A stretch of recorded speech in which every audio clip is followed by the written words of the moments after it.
শোনো, তাহলে শুরু করি, হ্যাঁ? হুম হুম। দেখতে পাচ্ছ এবং শুনতে পাচ্ছ তো? হ্যাঁ হ্যাঁ হ্যাঁ, শুনতে পাচ্ছি। হ্যাঁ। এখন নেটওয়ার্ক প্রবলেম করার কথা না, যদি কোনো সময় কথা আটকে যায় না না। তাহলে আমাকে বলবে, হ্যাঁ? হ্যাঁ হ্যাঁ মানে কথা একদম ক্লিয়ার তো? হ্যাঁ। আমার কথা শুনতে পাচ্ছেন তো? হ্যাঁ হ্যাঁ, একদম। তুমি একটু মিউট করে রাখবে, হ্যাঁ? যখন তুমি কিছু বলার থাকবে তখন মিউট করবে, হ্যাঁ? ঠিক আছে। তাহলে দেখো, আজকে আমরা যে বিষয় বলবো সেটা হচ্ছে গান্ধীর সমাজ ভাবনা তথা রাষ্ট্র ভাবনা, অর্থাৎ গান্ধীজি ভারতবর্ষের সমাজকে কেমন রূপে দেখতে চেয়েছেন, বা ভারতবর্ষের যে রাষ্ট্র ব্যবস্থা বলতে পারো, বা একটা সামগ্রিক একটা রাষ্ট্রকে তিনি কোন চোখে দেখেছেন, বা একটা সমাজ কেমন হওয়া দরকার সেইটাকে তিনি কেমন ভাবে দেখেছেন, আমরা সেই বিষয়ে কিন্তু তার যে গান্ধীর যে ভাবনা চিন্তা সেইটা নিয়ে কিন্তু আজকে জানবো।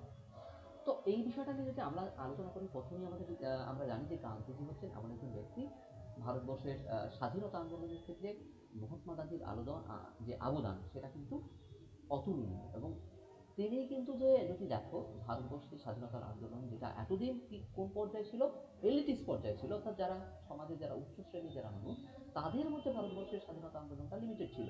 গান্ধীজি যেটা করলেন, এই যে স্বাধীনতা আন্দোলনটাকে শুধুমাত্র যারা সমাজের উচ্চ স্তরের যারা মানুষ তাদের মধ্যে এটাকে লিমিট না রেখে গান্ধী যেটা করলেন, সমাজে যারা একদম নিম্নবর্গের যারা মানুষ, যারা সাধারণ মানুষ, যারা খেটে খাওয়া মানুষ, তাদেরকেও কিন্তু স্বাধীনতা আন্দোলনের মধ্যে অন্তর্ভুক্ত করলেন।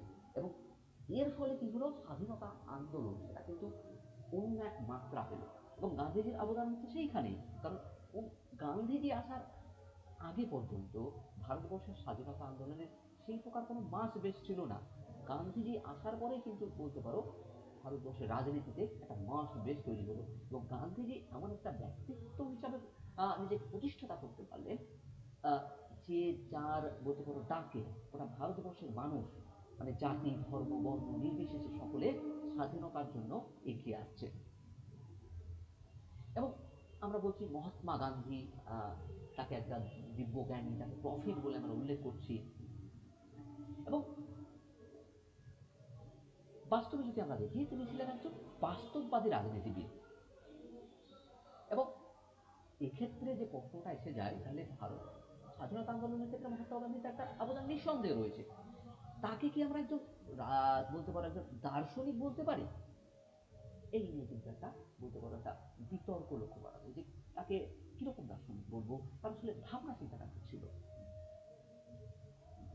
তো এই ক্ষেত্রে যদি আমরা দেখি, গান্ধীজির ভাবনা চিন্তার যে রাজনৈতিক যে ভাবনা চিন্তা, এগুলো কিন্তু কোথায় কোথায় যদি ছড়িয়ে আছে, যদি সেটা আমরা দেখতে চাই, মানে এটা কিন্তু বহু জায়গায় কিন্তু ছড়িয়ে ছিটিয়ে রয়েছে। গান্ধীজি যেরকম যে পত্রিকা যেটা প্রকাশ করতো হিমস্বরাজ, সেখানে যেরকম তার আমরা সরি, হিমস্বরাজ তো একটা গ্রন্থ, যে একটা পুস্তিকা টাইপের যেটা লিখছে হিমস্বরাজ, সেখানে যেরকম আমরা পাবো, সেরকম তার যে পত্রিকা যেটা হোম রুল, না সরি, তার যে পত্রিকার নাম হচ্ছে হরিজন, তো ওই যে হরিজন পত্রিকায় তার যে বিভিন্ন ধরনের কলম, সেখানেও কিন্তু আমরা তার যে ভাবনাটা সেগুলো পাবো।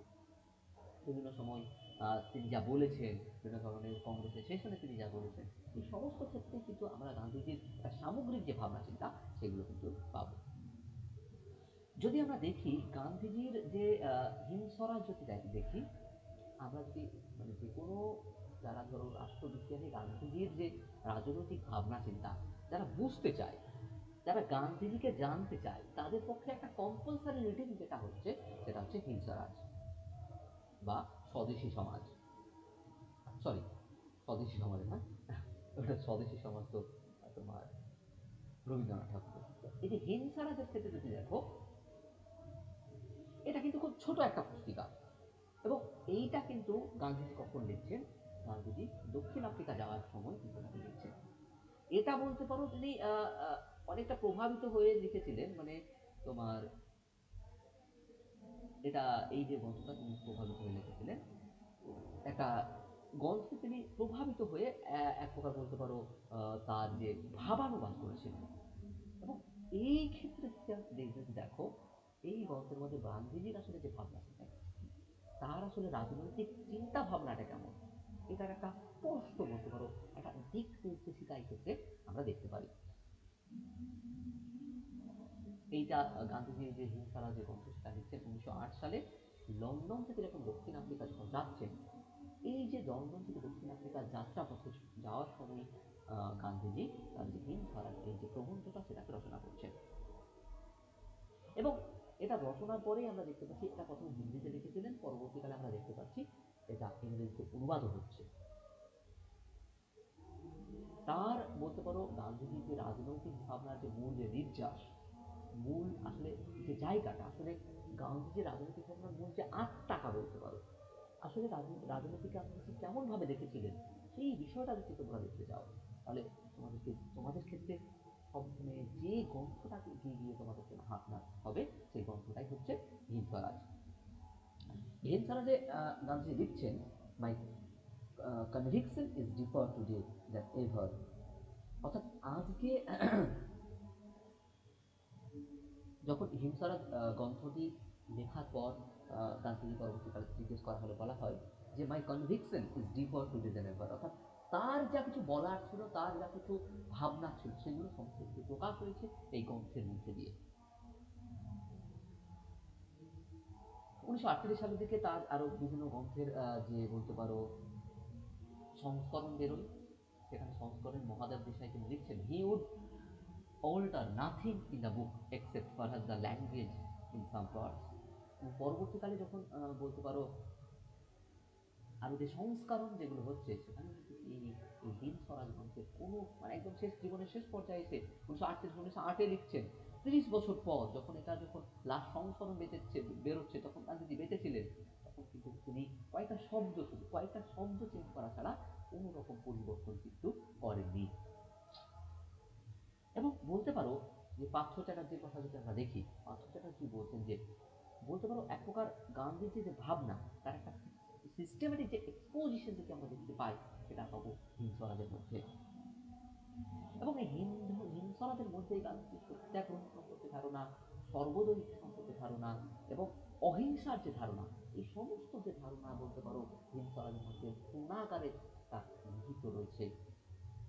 তো সেই দিক থেকে যদি আমরা দেখি, গান্ধীজির হিন্দ স্বরাজ যে গ্রন্থটা, এক্ষেত্রে কিন্তু খুবই গুরুত্বপূর্ণ এবং তাৎপর্যপূর্ণ। এবং এই ক্ষেত্রে যে প্রশ্নটা যেটা চলে আসছে আমাদের কাছে, অর্থাৎ গান্ধীকে আমরা একটা পলিটিক্যাল ফিলোসফার হিসেবে দেখছি, রাজনৈতিক চিন্তাবিদ হিসেবে দেখছি। আমরা যেরকম মার্ক্সকে একজন রাজনৈতিক চিন্তাবিদ হিসেবে দেখি, তাহলে মার্ক্সকে আমরা যখন রাজনৈতিক চিন্তাবিদ হিসেবে দেখছি, তখন তখন আমরা কি বলছি? মার্ক্সিজম, অর্থাৎ মার্ক্সবাদ।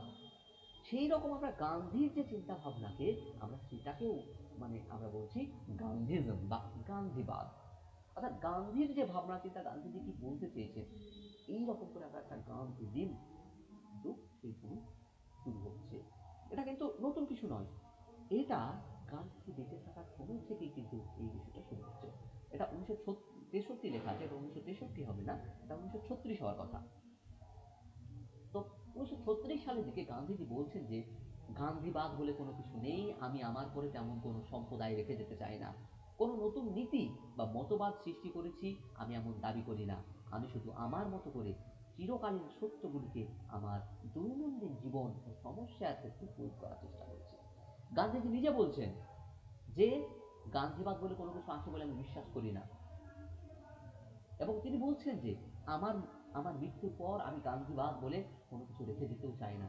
আসলে আমি দৈনন্দিন জীবনে যে সমস্যাগুলোর মুখোমুখি হয়েছি, সেগুলো সম্পর্কে আমি যা মানে সেগুলো সমাধানের জন্য আমি যেগুলো করেছি, সেইগুলোই একটা প্রচেষ্টা করেছি, তার বাইরে তার বেশি কিছু নয়। কিন্তু প্রশ্ন যেটা, গান্ধীজি যাই বলে থাকুক, কিন্তু আমরা দেখতে পাচ্ছি যে গান্ধীজির বলেছেন যে গান্ধীবাদ বলে কোনো কিছু নেই, গান্ধীবাদ আহ, বলে কোনো কিছু পরবর্তীকালে জন্ম নেই, সেটাও আমি চাই না। কিন্তু আসলে বাস্তবে আমরা যেটা দেখতে পাচ্ছি, গান্ধীজির মৃত্যুর পর বা গান্ধীজি বেঁচে থাকার সময়কালে গান্ধীজম যে শব্দটা, এই বিষয়টা কিন্তু পপুলারাইজ হচ্ছে, জনপ্রিয়তা পাচ্ছে। 1939 সালে স্ট্রিট স্প্র্যাট একটি গ্রন্থ লিখছেন, গান্ধীজম অ্যান্ড অ্যানালিসিস। এবং এইখানে এই গ্রন্থটাতেই সম্ভবত বলতে পারো প্রথম গান্ধীবাদ শব্দটি প্রথম একটা আত্মপ্রকাশ আমরা দেখতে পাচ্ছি। এবং নির্মল কুমার 1940 সালের দিকে নির্মল কুমার বসু লিখছেন, নির্মল কুমার বসু কে ছিলেন? নির্মল কুমার বসু ছিলেন গান্ধীজির বলতে পারো একজন সহকারী হিসাবে, ব্যক্তিগতভাবে তিনি তার সঙ্গে কাজ করেছেন। তিনি একটা বই লিখছেন, মাই ডেজ উইথ গান্ধী। এবং নির্মল কুমার বসু কিন্তু গান্ধীজির অনেকটা কাছের মানুষ বলে পরিচিত। এবং তিনি সেখানে তিনি যে বইটা যেটা লিখছেন সেটা হচ্ছে স্টাডিজ ইন গান্ধীজম। অর্থাৎ আমরা যেটা দেখতে পাচ্ছি, গান্ধীজি চাইছিলেন না যে এরকম কোনো গান্ধীবাদ বলে কোনো কিছু জন্ম হোক, কিন্তু কাল প্রবাহে যেটি স্বতঃসিদ্ধ প্রমাণিত হচ্ছে সেটা হচ্ছে গান্ধীবাদ বলে একটা নতুন ভাবনার সৃষ্টি।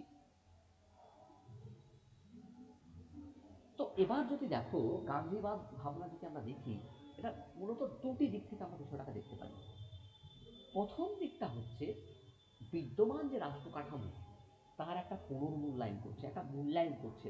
এবং দ্বিতীয় পর্যায়ে শেষের দিকে এসে গান্ধীজি যেটা করছেন সেটা হচ্ছে একটা বিকল্প এক রাষ্ট্র ব্যবস্থার অনুসন্ধান তিনি দিচ্ছেন। গান্ধীজি রাষ্ট্রকে কিন্তু ভালো চোখে কোনোভাবে দেখেননি। গান্ধীজির কাছে রাষ্ট্র হচ্ছে একটা হৃদয়হীন যন্ত্র, একটা সোললেস মেশিন। মার্ক্সবাদ যেরকম বলেনি রাষ্ট্র হচ্ছে শ্রেণী শোষণের যন্ত্র, গান্ধীজি বলছেন না যে রাষ্ট্র শ্রেণী শোষণের যন্ত্র, তিনি যেটা বলছেন রাষ্ট্র হচ্ছে হৃদয়হীন যন্ত্র। বলছে মানুষের individual has a soul but state does not. অর্থাৎ রাষ্ট্রের কাছে ব্যক্তির একটা আত্মা রয়েছে, কিন্তু রাষ্ট্রের কোনো আত্মা নেই।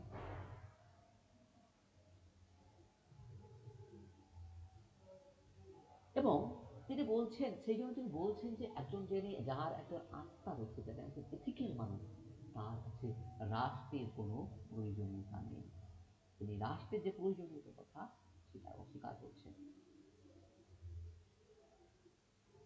এবং বলতে পারো 1920 সালের আগে পর্যন্ত তিনি রাষ্ট্রের যে অবলুপ্তির যে ধারণা সেই বিষয়টার উপর ফোকাস করছে, কিন্তু পরবর্তীকালে আমরা দেখছি তার যে রাষ্ট্র অবলুপ্তি সম্পর্কে ধারণা সেগুলো অনেকটা গৌণ হয়ে যাচ্ছে।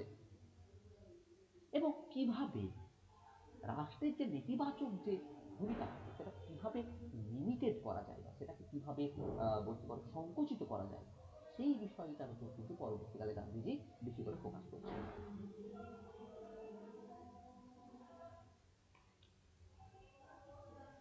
এবার যদি দেখো গান্ধীজির যে রাষ্ট্র ভাবনা, সেটা এক প্রকার বলতে পারো যে আধ্যাত্মিক যে প্রেক্ষিত, সেই প্রেক্ষিতেই গান্ধীজি রাষ্ট্র ভাবনাটাকে গড়ে তুলতে চেয়েছেন। তিনি বলছেন যে গান্ধীজি বলতে চাইছেন যে ইউরোপের যে রাষ্ট্র ব্যবস্থা, সেটা ইউরোপে একটা একরৈখিক সমাজ রয়েছে, সেটা হচ্ছে অনেক বেশি শহরমুখী একটা সমাজ। সেই ধরনের রাষ্ট্র ব্যবস্থা কিন্তু ভারতবর্ষের ক্ষেত্রে তৈরি করা সম্ভব নয়। কারণ ভারতবর্ষ একটা হচ্ছে বহুত্ববাদী দেশ, এবং ভারতবর্ষ হচ্ছে গ্রাম কেন্দ্রিক। তাই ইউরোপীয় যে রাষ্ট্র ব্যবস্থা সেটা ভারতবর্ষে কোনোভাবেই প্রয়োগ করা সম্ভব নয়। শুধু এই বলে তিনি ক্ষান্ত হননি। গান্ধীজি বলছেন যে এই যে ইংল্যান্ডের যে প্রতিনিধিত্বমূলক যে গণতন্ত্র, পার্লামেন্টীয় যে শাসন ব্যবস্থা, সেটাকে তিনি কিন্তু বীভৎসভাবে সমালোচনা করেছেন। তিনি বলছেন পার্লামেন্ট ইজ এ স্টেরিলাইন ওম্যান। পার্লামেন্টকে তিনি একটা প্রস্টিটিউটের সঙ্গে তুলনা করছেন, ব্রিটিশ পার্লামেন্টকে। বলছেন যে এটা প্রস্টিটিউট। কেন প্রস্টিটিউট? এটা প্রস্টিটিউট, তার কারণ হচ্ছে এক মিনিস্টার যাচ্ছে, অন্য মিনিস্টার আসছে, এভাবে ক্ষমতার পরিবর্তন কিন্তু হতেই থাকছে। পার্লামেন্ট নিজে কোনো কিছু করতে পারে না। Parliament can do nothing on his own. তাকে বাইরে থেকে চাপ দিতে হয়। সেই জন্য গান্ধীজি বলছেন parliament is a prostitute, parliament is like a prostitute woman. অবশ্য এটা বলা ঠিক, মানে যদি আমরা বলি গান্ধীজি এরকম বলছেন, তার কারণ হচ্ছে যে গান্ধীজি আসলে রাষ্ট্র সম্পর্কে কোনো ধারণা ছিল না, রাষ্ট্র ব্যবস্থার আধুনিক রাষ্ট্র ব্যবস্থা কেমন সেই বিষয়ে কোনো ধারণা ছিল না। এই কথাটা বলা কিন্তু ভুল হবে। কারণ বলতে পারো যখন তিনি আফ্রিকায় যাচ্ছেন, পরবর্তীতে যখন ব্রিটেনে যাচ্ছেন, সেই দেশের যে পরিস্থিতি তার বিশ্লেষণের পরে কিন্তু তার এই ধরনের যে ভাবনা সেটা কিন্তু প্রকাশ করছেন। এটা কিন্তু কোনো প্রকার এমন নয় যে গান্ধীজির জ্ঞানহীনতায় এর কথা বলেছেন বা গান্ধীজি জানতেন না তাই এই কথা বলেছেন, এরকম কিন্তু একদমই নয়। গান্ধীজি অনেক জেনে বুঝে এই কথাটা প্রকাশ করেছেন।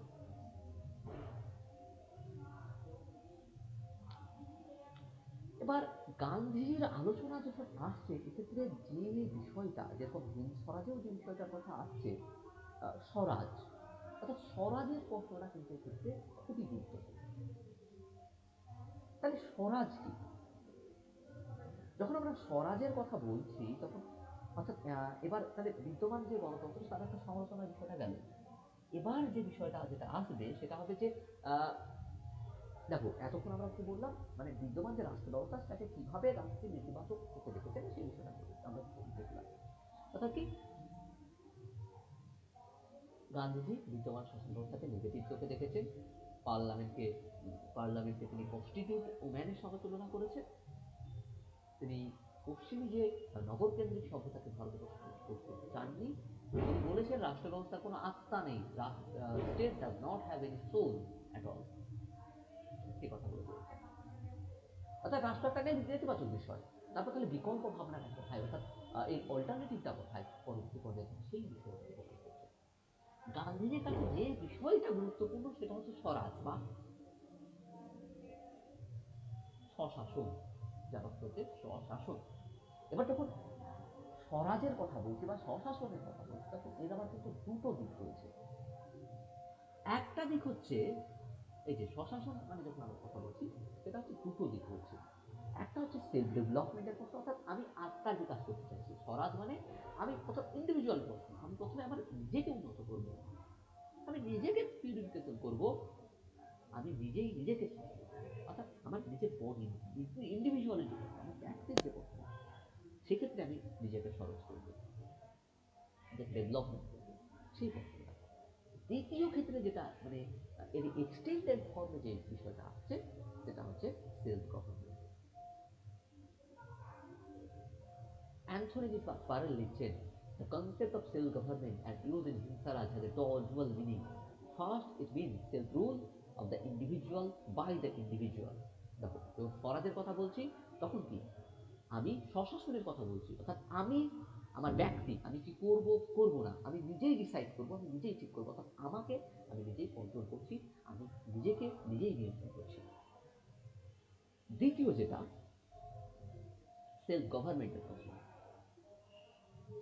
অর্থাৎ যখন আমি যে আমাদের আমি যে রাষ্ট্রে বা যে যেখানে রয়েছি সেটা আমাদের মানুষের দ্বারা পরিচালিত হবে। অর্থাৎ একটা সেলফ যে যখন আমরা স্বরাজের কথা বলছি এর কিন্তু দুটো মিনিং আছে, একটা ইন্ডিভিজুয়াল মিনিং, একটা কমিউনিটি মিনিং। ইন্ডিভিজুয়াল মিনিংয়ে আমি নিজে নিজেকে শাসন করব, আমি নিজে নিজেকে নিয়ন্ত্রণ করব, নিজে নিজেকে সেলফ এডুকেশন করব। এবং দ্বিতীয় যে মিনিংটা যেটা রয়েছে সেটা কমিউনিটির ক্ষেত্রে, কমিউনিটি বলতে কি আমার যে সমাজ সেটা আমাদের আমি পরিচালনা করব, আমরা পরিচালনা করব, আমরা কি করব, আমরা কালেকটিভ সেলফ রুল, অর্থাৎ একটা হচ্ছে ইন্ডিভিজুয়াল, অন্যটা হচ্ছে কালেকটিভ। আচ্ছা, প্রথমটা হচ্ছে ইন্ডিভিজুয়াল সেলফ রুল, দ্বিতীয়টা হচ্ছে কালেকটিভ সেলফ রুল। অর্থাৎ এই বিষয়গুলোর কথা কিন্তু আপনাদের বুঝতে হবে। অর্থাৎ এই যে সেলফ রুলের কথা যদি আমরা যে এই যে স্বরাজ বা স্বশাসনকে যদি আমরা অব্যাহত রাখতে চাই তাহলে এক্ষেত্রে যে বিষয়টা দরকার তিনি বলতে চাইছেন যে পশ্চিমের যে গণতন্ত্র কথা যেগুলো আমরা বলছি সেগুলো প্রয়োগ করলে কিন্তু হবে না। আমাদের যেটা করতে হবে সেটা হচ্ছে আমাদের বলতে পারো এক প্রকার যে তোমার ভারতবর্ষ একটু গ্রাম নির্ভর, ভারতবর্ষের আত্মা কোথায় রয়েছে, গান্ধীজি বলছেন ভারতবর্ষের আত্মা রয়েছে ভারতবর্ষের গ্রামগুলিতে। তাই যখন আমি কমিউনিটি লেভেলের যখন আমি স্বরাজের কথা বলছি তখন গ্রাম স্বরাজের যে বিষয়টা এটা কিন্তু এক্ষেত্রে খুবই গুরুত্বপূর্ণ একটা বিষয় হিসাবে উঠে আসছে। শোনা যাচ্ছে না স্যার, এরকম কাটে কেটে আসছে। হ্যাঁ, হ্যালো, আমার নেটওয়ার্ক স্টেবল এখন তো শোনা আছে। যাচ্ছে। তোমার কি নেটওয়ার্ক ঠিকঠাক ছিল? হ্যাঁ, 5G কি করে আছে এই, মানে কখন একটু শোনা যাচ্ছিল না। আচ্ছা, একটু আটকে গেছিল তাই তো, স্টাক হতে পারে হ্যাঁ হ্যাঁ সেটা হ্যাঁ। ঠিক, হ্যাঁ। একটু বলবে, স্টাক মাঝে মাঝে হয়ে যায়, সে তো ঠিক। এটা নেটওয়ার্ক ইস্যুর জন্য হয় না, ডিভাইসের জন্য ইস্যুর জন্য এটা হয় মূলত। না, আমার যেখানে তো 5G দেখাচ্ছে তো। হ্যাঁ হ্যাঁ, বুঝতে পেরেছি বুঝতে পেরেছি। হ্যাঁ, তো তোমার নেটওয়ার্ক মানে ইস্যু না। মানে মাঝে মাঝে টেকনিক্যাল বুঝতে পারছেন, ঠিক হয়। তা কতদূর বলছিলাম এখন যেন? শুনতে যাচ্ছি, এখন শোনা যাচ্ছে। হ্যাঁ হ্যাঁ হ্যাঁ, কতদূর বলছিলাম যেন বলো?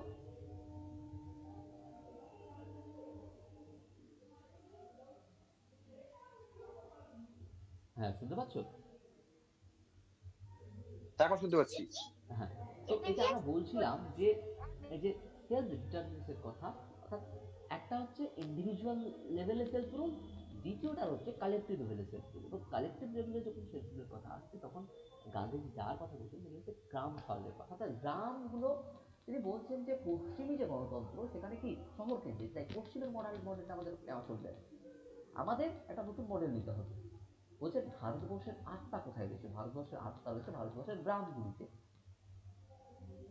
এবং এই যে গ্রামগুলিকে তিনি একটা স্বনির্ভর একক বা ইউনিট হিসাবে দেখতে চেয়েছেন। এবং গ্রামগুলির পরিচালনা বা গ্রামের শাসন ব্যবস্থা কীভাবে পরিচালিত হবে তার সেই ক্ষেত্রে নির্ধারণের ক্ষেত্রে গান্ধীজি কিন্তু গ্রামের যে মানুষ তাদের যে ভূমিকা তার উপরে বিশেষভাবে গুরুত্ব আরোপ করেছেন। এবং অর্থাৎ যদি আমরা দেখি, অর্থাৎ গান্ধীজি কিন্তু যেটা কথা বলছেন একটা হচ্ছে ডিসেন্ট্রালাইজ মডেল হচ্ছে একটা, অর্থাৎ ক্ষমতা বিকেন্দ্রীকরণ করতে চাইছেন, গ্রামের মধ্যে ক্ষমতা থাকবে। অর্থাৎ কি, অর্থাৎ গ্রামের যে পঞ্চায়েত যে সিস্টেম তার কথাই কিন্তু গান্ধীজি ভাবনা চলে এসছেন। অর্থাৎ যদি দেখি গান্ধীজির যে মডেল, এটা কিন্তু বলতে পারো কোনো পিরামিড মূলক নয়, এটা বলতে পারো একটা মহাসাগরীয় বৃত্তের ন্যায়, যার মূলত কেন্দ্রে কারা রয়েছে, এখন কেন্দ্রে যাকে বসাতে চেয়েছেন গান্ধীজি সেটা হচ্ছে মানুষ। গান্ধীজি বলছেন যে মানুষ থাকবে এই যে যে মহাসাগরীয় যে শাসন ব্যবস্থা তার মূল কেন্দ্রেই থাকবে এই মানুষ। অর্থাৎ এই যে তিনি গ্রাম কেন্দ্রিক যে স্বশাসনের কথা বলছেন না, গ্রাম স্বরাজের যে কথা বলছেন, তার কেন্দ্রে কি থাকবে? কেন্দ্রে থাকবে গ্রামের যারা মানুষ তারা। এই জন্য যদি দেখি এই যে সংখ্যাগরিষ্ঠতাবাদ যেটা, তাকে কিন্তু তিনি পরিহারের কথা বলছেন। এবং রাজনৈতিক দল ব্যবস্থার কথাও যদি বলো সেটাকেও কিন্তু তিনি পরিহার করার কথা বলছেন। অর্থাৎ এখানে এবার যে প্রশ্নটা আসছে সেটা হচ্ছে যে অনেক প্রশ্ন হচ্ছে যে গান্ধী তাহলে যে কথাটা বলছেন সেখানে কি দলহীন গণতন্ত্র, দলহীন গণতন্ত্র হলে কেমন দলহীন গণতন্ত্র?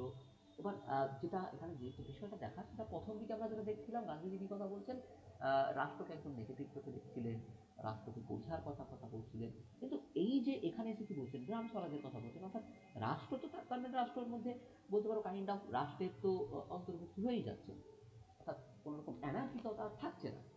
তাহলে এখানে বলতে পারো গান্ধীজি কিন্তু রাষ্ট্রের যে নেগেটিভ যে ভূমিকা, রাষ্ট্রের যে নেতিবাচক যে ভূমিকা, সেটাকে অনেকটা সংকুচিত করতে চাইছেন গান্ধীজি।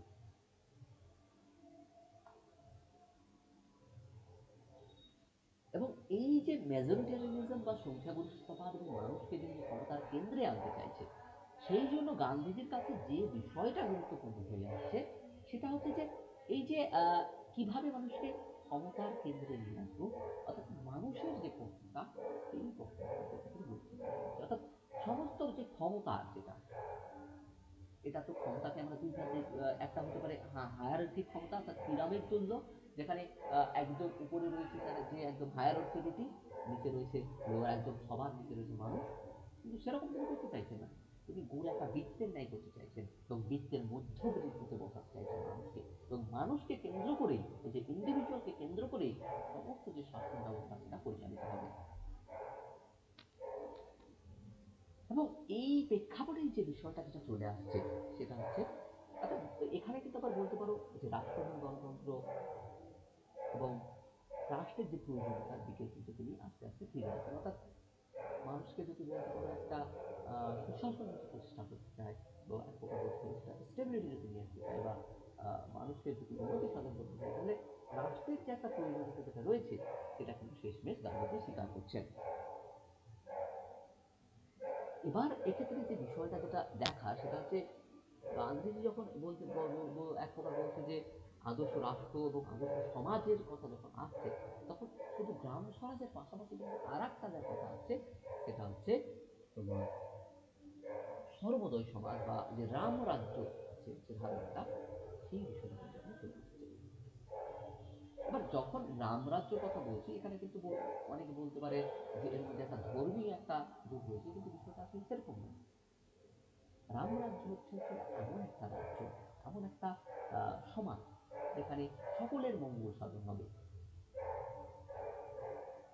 গান্ধীজি জোহানসবার্গ থেকে ডারবান যাওয়ার পথে জাহাজে লিখছেন একটা গ্রন্থ, আনটু দ্য লস্ট, টাস্কিন মনের একটা আনটু দ্য লস্ট, এটার ভাবানুবাদ করছেন এবং তার নাম দিচ্ছেন সর্বোদয়। সর্বোদয়ের মধ্যে যদি আমরা দেখি, দুটো শব্দ রয়েছে, একটা হচ্ছে সর্ব, দ্বিতীয়টা হচ্ছে উদয়। অর্থাৎ সর্বোদয়ের কথা যখন বলছি, অর্থাৎ সমাজের সকল মানুষের উদয়। অর্থাৎ এটা কোনো পার্টিকুলার কমিউনিটি বলতে পারো, বা পার্টিকুলার কমিউনিটি বা পার্টিকুলার কোনো কাস্ট বা পার্টিকুলার কোনো রিলিজিয়ান, সেই বেশিসে নয়, সমাজের সকল অংশের মানুষের উদয়ের কথা কিন্তু এক্ষেত্রে তুলে ধরছেন। এবং গান্ধী এই যে আদর্শ যে সর্বদয় ভিত্তিক যে সমাজ, সেই যে আদর্শ যে সমাজ, সেইটাকে তিনি নাম দিচ্ছেন রামরাজ্য। রামরাজ্য হচ্ছে এমন একটা সমাজ যেখানে বলতে পারো এক প্রকার ন্যায় ভিত্তিক একটা সমাজ, যেখানে সমস্ত ধরনের নীতি নৈতিকতা মেনে কিন্তু মানুষ শাসন ব্যবস্থা পরিচালিত হয়। গান্ধীজি বলছেন, আমি যখন রামরাজ্যের কথা বলতে, কিন্তু আমি কোনো প্রকার হিন্দু রাজ্যের কথা বলিনি। আমার কাছে রাম হচ্ছে রাম এবং রহিম, রহিম। অর্থাৎ তিনি বলছেন রাম এবং রহিম আমার কাছে অভিন্ন, এর মধ্যে পৃথক আমি দেখি না। আমি সত্য এবং ন্যায়, ঈশ্বর ছাড়া অন্য কোনো ঈশ্বর স্বীকার করি না। আমার কল্পনার রাম এই পৃথিবীতে অবৈধ থাকতে অথবা না থাকতে পারে, কিন্তু রামরাজ্যের যে প্রাচীন আদর্শ, তা নিঃসন্দেহ এক সত্যিকারের গণতন্ত্র, যেখানে প্রান্তিক মানুষটিও বিস্তৃত ব্যয়বহুল প্রক্রিয়ার মধ্যে দিয়ে না গিয়ে ন্যায় লাভ করত। অর্থাৎ এইটা হচ্ছে একটা ন্যায়সম্মত সমাজ, যেখানে বলতে পারো কোনো প্রকার বৈষম্য থাকবে না, অনেক বেশি ইকুয়াল বেসিসে একটা সমাজের কথা কিন্তু গান্ধীজি কথা বলছেন। গান্ধীজি বারবার জানিয়েছেন, আমার যে রামরাজ্যের কথা যেটা আমি বলছি, সেটা হিন্দু রাজ্য তো নয়, এবং তার পাশাপাশি এটা কিন্তু সংখ্যাগরিষ্ঠ কোনো ধর্মীয় গোষ্ঠী বা সম্প্রদায়ের যে নিয়ন্ত্রণ, কোনো রাষ্ট্র কিন্তু এটা নয়। এটা হচ্ছে জাতি ধর্ম বর্ণ নির্বিশেষে সব ধরনের যে মানুষ, তাদের প্রতিনিধিত্ব কারণে একটা রাষ্ট্র প্রতিষ্ঠানিক তিনি কাম্য কথা বলেছেন। অর্থাৎ এই ধরনের যে রাষ্ট্র ব্যবস্থা, যেখানে এই যে রামরাজ্যের কথা যেটা বলছেন, সেটা কিন্তু বলতে পারো অনেক বেশি ইকুয়ালিটি বেশি, যেখানে সমাজের যারা নিম্নবর্গের যারা মানুষ, তাদের কিন্তু একটা সমাধিকার থাকবে, যেখানে ইকুয়ালিটি থাকবে। এই ধরনের রামরাজ্য, রামরাজ্য মানে অনেকে কিন্তু সমালোচনাও করছেন, পরবর্তীকালে দেখা যাচ্ছে যে গান্ধীজি কেন এটাকে রামরাজ্য রাখলেন। সেই কিন্তু পরবর্তীকালে তার সেই সমর্থকদের উত্তরও দিচ্ছেন যে আমি যে রামরাজ্যের কথা বলছি, এটা আসলে বলতে পারো এর সঙ্গে ধর্মের আসলে কোনো সম্পর্কই নেই। এবার দেখো, এই ধরনের যে সমাজের কথা গান্ধীজি বলছেন, এই ধরনের যে রাষ্ট্র ব্যবস্থার কথা গান্ধীজি বলছেন, তাহলে এই ধরনের রাষ্ট্র ব্যবস্থায় উত্তরণ আমরা কিভাবে করব? এই জন্য যে পন্থার কথা গান্ধীজি বলছেন, সেটা হচ্ছে তিনি বলছেন যে আমাকে পবিত্র হতে হবে, আমার লক্ষ্য হতে হবে পবিত্র। তো লক্ষ্য পবিত্র হলে চলবে না, এন্ড এবং মিনস, এন্ডসের যেরকম পিউরিটি দরকার, সেরকম মিনসেরও আমার পিউরিটি দরকার। আমার লক্ষ্য স্বরাজ, আমার আমি নিজের দিক থেকে সঠিক থেকে কিন্তু আমি এটাকে দাবি করছি। আমার আমার আমার বলতে পারো আমার এবার মিনসটা কি, আমি আমি কিভাবে এটাকে অর্জন করবো, সেটাও কিন্তু বলতে পারো এক প্রকার পবিত্র হতে হবে, সেটাকেও বলতে পারো এক প্রকার সঠিক হতে হবে। তাহলে এই যে সঠিক মানে কোন পথে তাহলে আমরা এটাগুলো অর্জন করব, এই ক্ষেত্রেই যে কনসেপ্টগুলো চলে আসছে গান্ধীজির নন কোঅপারেশনের কথা, নন ভায়োলেন্সের কথা, সিভিল ডিসওবিডিয়েন্সের কথা, প্যাসিভ রেজিস্ট্যান্সের কথা। তাহলে বলছেন গান্ধীজি এই যে আমরা যে লক্ষ্যে যেগুলো পৌঁছাতে চাই সেগুলো কিভাবে আমরা করবো, নন ভায়োলেন্সের মধ্যে আমরা পৌঁছাবো, নন কোঅপারেশনের মধ্যে দিয়ে আমরা পৌঁছাবো, প্যাসিভ রেজিস্ট্যান্সের মধ্যে দিয়ে আমরা পৌঁছাবো, সিভিল ডিসওবিডিয়েন্সের মধ্যে দিয়ে আমরা পৌঁছাবো। আমাদের কিন্তু ভুল পথে গেলে হবে না, আমাদের সঠিক পথে গিয়ে আমাদের যে মূল যে লক্ষ্য সেই লক্ষ্যের দিকে আমাদেরকে এগিয়ে যেতে হবে। অর্থাৎ বলতে পারো গান্ধীজি এক প্রকার অহিংসার পদ্ধতি, এক প্রকার অহিংসামূলক পথের মধ্যে দিয়ে এক আদর্শ সমাজ গঠনের পথে এগিয়ে যেতে চেয়েছেন। স্যার এক্ষেত্রে তিনি কথাগুলো যেন কাটে কাটে আসতেছে, আমি মানে যেটা ওই বলছি, অহিংসা তারপরে হট করে আটকে গেল। গান্ধীজির যে রাষ্ট্রের যে দেওয়া যে বিষয়, গান্ধী যে আদর্শ যে রাষ্ট্র ব্যবস্থা যেটা গড়ে তুলতে চাইছে সেটা বলতে পারো কোনো প্রকার হিংসার মধ্যে দিয়ে তো নয়। এবং গান্ধীজি যে রাস্তায় যে পথে যেটা যেতে চাইছে সেটাতে এক প্রকার বলতে পারো অহিংসা, সিভিল ডিসোবিডিয়েন্স, এই যে পথ এর মধ্যে দিয়ে গান্ধীজি যে তার যে রাম রাজ্যের যে ধারণা, যে তার যে স্বরাজের যে ধারণা, সেইখানে কিন্তু গান্ধীজি পৌঁছাতে চাইছেন। এটাই হচ্ছে গান্ধীজির রাষ্ট্র এবং সমাজ বিষয়ে ধারণা। আমি আরেকবার বিষয়টাকে সামারি করে দিই। দেখো, গান্ধীজির রাষ্ট্রভাবে প্রথম পর্যায়ে গান্ধী যেটা করছেন সেটা আমরা যেটা আলোচনা করলাম, প্রথম পর্যায়ে এসে গান্ধীজি কি করছেন, প্রচলিত যে রাষ্ট্র ব্যবস্থা তার সমালোচনা করছেন, ইংল্যান্ডের পার্লামেন্টের যে সিস্টেম সেটাকে তিনি নেগেটিভ ভাবে দেখছেন। দ্বিতীয় পর্যায়ে হিসেবে কি দেখতে পাচ্ছি আমরা, পার্লামেন্টের যে সরি রাষ্ট্র ব্যবস্থার যে সংশোধন, অর্থাৎ রাষ্ট্রকে তিনি নেগেটিভ চোখে দেখছেন, তাহলে বিকল্প রকম প্রকারের রাষ্ট্র হওয়া দরকার, সেই প্রকারের রাষ্ট্রপ্রণালী কিন্তু শেষের দিকে এসে করছে। এক্ষেত্রে যে বিষয়টা যেটা উঠে আসছে সেটা হচ্ছে গান্ধীজি বলতে চাইছেন এক প্রকার বলতে পারো স্বশাসনের কথা বলছেন। এই স্বশাসনের দুটো দিক আছে, একটা হচ্ছে সেলফ রুল, একটা হচ্ছে ইন্ডিভিজুয়াল মানে কালেকটিভ রুল। এই যখন আমরা সেলফ রুলের কথা বলছি তখন তো এর কোনো রাজনৈতিক তাৎপর্য খুব কম, কিন্তু যখন আমরা কমিউনিটি লেভেলে যখন শাসনের কথা বলছি তখন আমরা নিজেদের যে শাসন ব্যবস্থা আমরা নিজেরা ডিসিশন নেওয়ার কথা বলছি। এবং যে শাসন ব্যবস্থা আমরা করবো সেটা কিন্তু কোনো হায়ারার্কিক মডেলে নয়, সেই শাসন ব্যবস্থাটা হবে বলতে পারে এক প্রকার প্লয়রাল, যার কেন্দ্রবিন্দুতে থাকবে মানুষ। এই যে শাসন ব্যবস্থা এটা বলতে পারে এক প্রকার রাম রাজ্য, যে রাম রাজ্য ধর্মের সঙ্গে যার কোনো সম্পর্ক নেই, যে রাম রাজ্য সকল মানুষ হবে সমান। এইটাকে আমরা পাবো কোন পথে, এটাকে আমরা পাবো একটা বলতে পারো আমরা পেতে পারি একমাত্র তখনই আমরা এটাকে পেতে পারবো যখন আমাদের এন্ড এবং মিনস দুটোই আমাদের সঠিক হবে এবং আমাদের খুব পবিত্র হবে। এই যে মিনসগুলো কি কি, আমরা যে পদ্ধতিতে এই সমাজে যাবো সেগুলো হচ্ছে বলতে পারো অহিংসামূলক পদ্ধতি, যেটা হচ্ছে সিভিল ডিসিপ্লিন বলতে পারো, সিভিল ডিসিপ্লিন আছে, প্যাসিভ রেজিস্ট্যান্স রয়েছে।